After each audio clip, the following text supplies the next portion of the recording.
Buenos días y bienvenidos. Good morning. Welcome once again to Tiempo. I'm JoeTorres. It's here. Hispanic and Latin American Heritage Month kicks off today.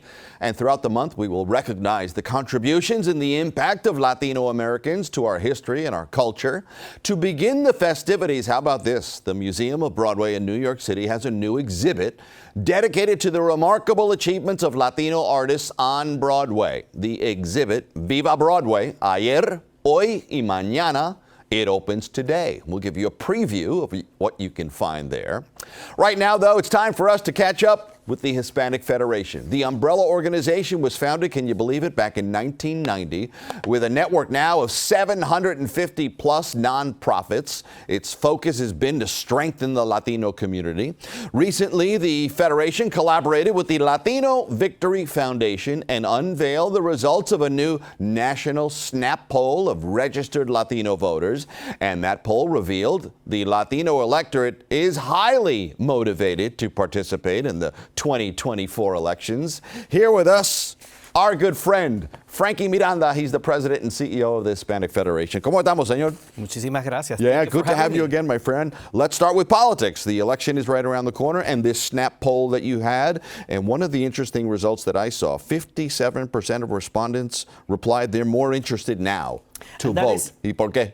And that is extremely important for us because as a nonpartisan, non-profit organization's efforts, what we want is for Latinos to be educated about the importance of the election, making sure that they're registered to vote, and that they got out the vote. There were, before this poll and before everything that have happened in our politics, in national politics. And a lot has happened. A lot has happened. Many segments of our community said that they were not interested in engaging in civic engagement. But now we have an opportunity to talk to entire segments of our community that before were not interested.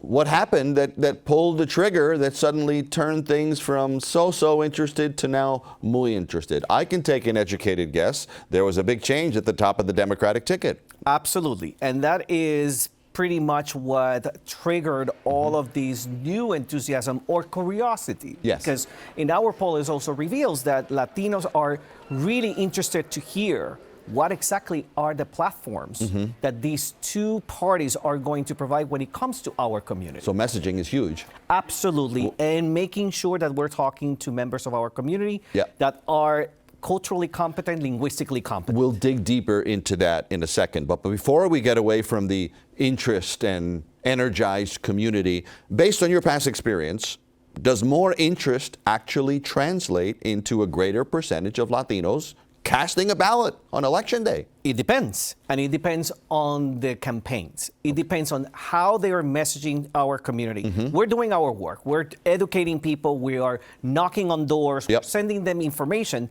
But if the campaigns fail to really talk to our community on the issues that matter most to them, then we're going to see that enthusiasm can fizzle. Okay. So what we want as an organization is to make sure that everybody involved understands that our community is paying attention, that wants to participate, but they need to be talked about. But Frankie, when you say reaching out and messaging, en qué manera? You know, is it more than just, you know, having a candidate show up at some organization that was, you know, Latino oriented? In what function do you see that outreach and that messaging being effective? What I can tell you is what they can do, and they cannot wait until the last week before the election to just put together in some sort of advertisement and just say a few words in Spanish, and they think that they're going to have That's not going to sell. The vote. You need to look at the communities, especially on swing states, and making sure that you're talking, if it is Puerto Ricans in Pennsylvania, or you're going to other places and you're talking to Mexican Americans or newly arrived Venezuelans, you're going to have a very different response from people.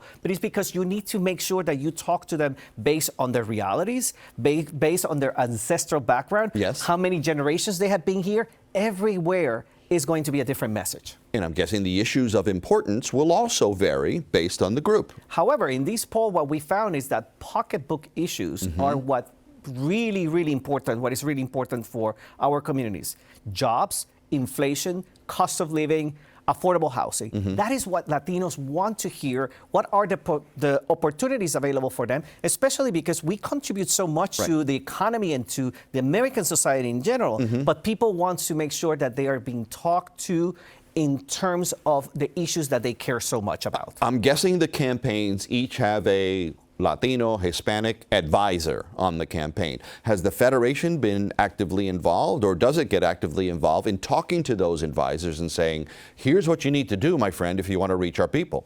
Our message is to all of them, nonpartisan way. We just basically want to make sure that data is available, that we see that 18 to 29 are paying attention, that females are paying attention, and that Spanish language Latinos are some of the ones that are most engaged in looking forward to this. Sounds like you've done your work on your end. It's time for them to do the work on their end. Absolutely. Ahead of Election Day. Okay, sit tight. Only 1,000 more questions. When we come back, more with the Hispanic Federation. It's still ahead on Tiempo.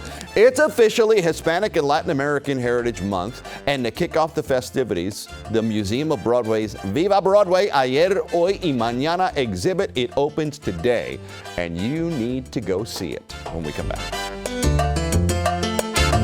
Welcome back to Tiempo. We've been catching up with the Hispanic Federation, the umbrella organization founded in 1990 with a network of 750 plus nonprofits they work with. That's fabulous. Their focus has always been to strengthen the Latino community. Recently, they collaborated with the Latino Victory Foundation and unveiled the results of a new national snap poll of registered Latino voters. And that poll revealed the Latino electorate is highly motivated to participate in the 2024 elections. We've been deciphering those results with our good friend, the president of the Hispanic Federation, Frankie Miranda. Let me ask you this. I know, what's today, the 15th? 2 days from now is right, National Voter Registration Day. You have a big focus on that in terms of getting people out and Absolutely. registered. And that is why it's so important, these data, to be able to collect this data and being able to inform our communities about the process, but also being able to talk to them at their level. So voter registration, National Voter Registration Day is important, but each state has different voter registration deadlines, so we always encourage people to come to our website and get the information that they need. And from the Latino perspective, eligible voters are increasing with each passing day, correct? Each second. Every 30 seconds, a Latino, Latina individual turns 18 in this country. So this is an incredible potential. We're talking about, we're 64 million in our country, but we're talking about 36 million. Are eligible voters. How can we get them, especially when many of these races are razor thin?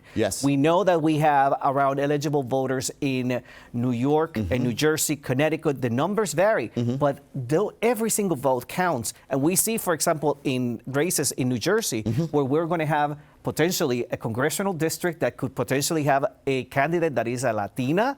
It's really important for our community to pay attention to. And before we get off that topic, those new young voters are highly motivated, are they not? Especially to get involved in a democratic process that they've never had a chance to take part in before. Absolutely. They vote on every single choice on different American shows or different apps. Why don't we just make sure that they also engage in civic engagement? I'm going to throw out a few issues of importance to Latinos. You highlight what Latinos would like to see. Cost of living.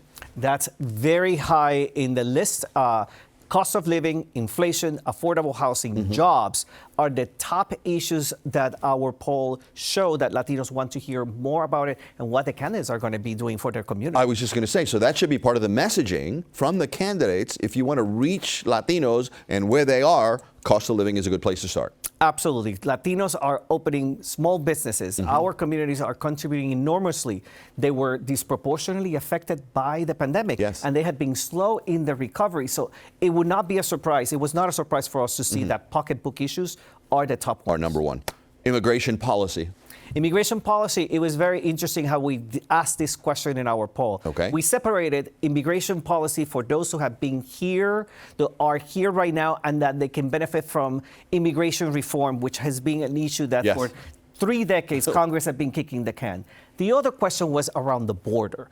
And it looked like people in our community understand where the Republican Party stands when it comes to border issues. Yeah, they've made it crystal clear. But when it comes to immigration reform, who can do an equitable, humane immigration reform, for those that are here, it looks like VP Harris is coming ahead. But most of it is that people want to hear specifically what they're going to do, because around 40% say, regardless of party, that they want to hear more from campaigns. Okay, the last one, jobs.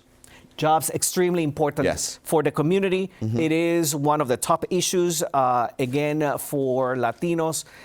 We need to ensure that Latinos understand what is the economic policy of each party and how they are going to impact community. Okay. One other issue that's not on the list, but I know is of tremendous importance to both you, the organization, the Federation, and all of us here on Tiempo, education. And I love what you guys have in place with the Pathways to Academic Excellence program. So fabulous in building the educational foundation early, not only in the students, but with the parents as well. Talk to me about the pride you guys have in that program. We know that parents are key to the academic success of any student. So we make sure that Latinos understand what early childhood education, the importance of skills, regardless of language that you speak or your education level, there are ways in which you can help your children. And also, once they hit high school, what to expect if these kids want to enroll into college. Not everybody is going to go to college, but they need to really understand and be able to be part of this pathway. And of course, college retention and digital skilling for our community is really important. What you guys do is so tremendous. Un placer, señor. Good to see you, my friend. Thank you so much for having me. And continued success there at the Federation.